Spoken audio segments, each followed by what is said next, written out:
Okay, we're going to do a quick video here on the two different types of buffers for the M60 machine gun. We'll just talk a little bit about the origins of each of them and the differences. Both of these types are still out there in circulation, being sold, and also in guns. So it is important to know the difference between the two. So we have two buffers here. There's some obvious distinct differences between how they look, and the differences are, one is a mechanical buffer right here, and one is a hydraulic buffer right here. So the very first version of the M60 that came out in 1957 used this mechanical type buffer. All right, you can see it says do not oil the interior. You know, it sits in the gun exactly like the hydraulic buffer does. And the difference obviously being the hydraulic fluid and mechanical. So this is very, very stiff here. And what that does is it produces a higher rate of fire.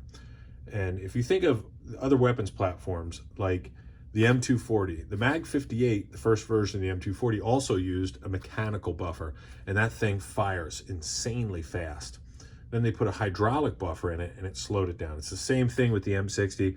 The FN Mini-Me, the first version of the 249, exact same way. It used a mechanical buffer and then they went to a hydraulic and the rate of fire slowed down.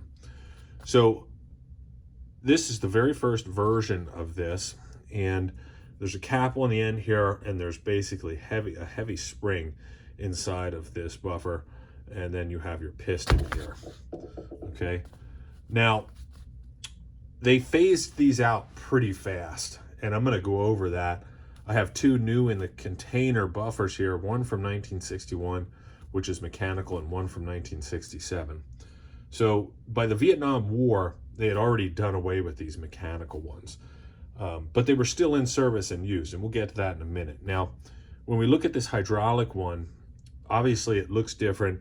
This is filled with hydraulic fluid, and there's also a heavy spring in here. This produces a softer impact for your op rod and your internals and your drive rod that sits on the end of this. Every one of these hydraulic buffers is dated on the top. This one was made in 1987, as we can see. This is just a better design. Now, even though it's a better design, it's funny, I talked to a lot of Vietnam veterans, and these were very hard to find in Vietnam because, like we said, by the time the war came around, they already had phased these out. But they were still in some guns, you know, you could still get them. The air crews especially wanted that faster rate of fire. They wanted a higher rate of fire, and this is how they achieved it. They would take this buffer and put a dime behind it in addition to this already being faster, and it would just produce a super fast firing gun. And it's interesting, like I said, when I talk to these guys, most of the guys I talked to were from the Navy Seawolves HAL 3, and the individuals that I speak with are sharp, man. They really know the gun inside and out still, which is why I talk with them, of course. And they said, like, you had to trade to get one of these in 1968, you know? You had to trade other stuff for it, and they said finding one of these mechanical buffers was like impossible in Vietnam, and they were all trying to get them to customize their guns. Let's just take a quick look at these. I got these buffers exactly how you see them, except I opened them. Maybe that was a mistake. I don't know. It doesn't really matter. They're part of my collection here, but this is how these were packaged. So this is in a heavy cardboard tube, and we can see this one was made in 1961, so June of 1961. So it was still very early on, pre-Vietnam War, and it would be in the tube like this, wrapped in this heavy anti-corrosion film. And then there we go. Do not oil interior. So there's our mechanical buffer. Set that aside. This one here, which is a hydraulic, this was made in May of 1967. Right there's the date. Same thing, it just sits in some brown paper here, and this has been in this tube for so long. There's the date on it, just like we discussed, 1967. So that's how they came. Now, for those of you that own M60s, I have a couple of these for my collection just because it's a historical piece of the gun, and also because you can get a higher rate of fire out of it.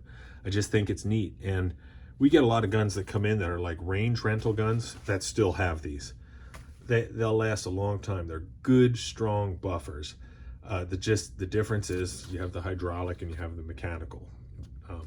But they both will work just fine. Sorry, I keep bumping the camera. Now, just for reference here, here's one from the 1980s. This is made in, let's see, 1987. This was made May of 1987. Now, I didn't open this, and I'm not going to. This is one that I'm just going to keep in there, but just to show you how the packaging differed. And one last one here. This was made in 2025 in May, a couple months ago. So when you look at this next to the one from the 80s, which is the same as the one from the 60s, they kind of look identical. Now, when you look at the pistons on these, you will see a hole here, whereas this one doesn't. I don't know if there's any real reason for that, other than maybe that was center drilled for holding it in the specific tooling to machine this piston out. Otherwise, I don't think it really serves any purpose. It's just a little different cosmetically. Then we look at the end, we see the seals on there. Obviously that hydraulic seal to prevent the fluid leaking out. So those are just the basic differences between the mechanical and the hydraulic buffer for the M60 machine gun. Both are neat, both serve their own purpose, both have a neat history. Now, with that said, the hydraulic has been the main go-to since the Vietnam War, so for a very long time. But again, these are still neat to have in your tool bin, just to say you do. That's it. I hope this has been helpful, and I appreciate everyone's business, and it's been life-changing. So thanks, guys.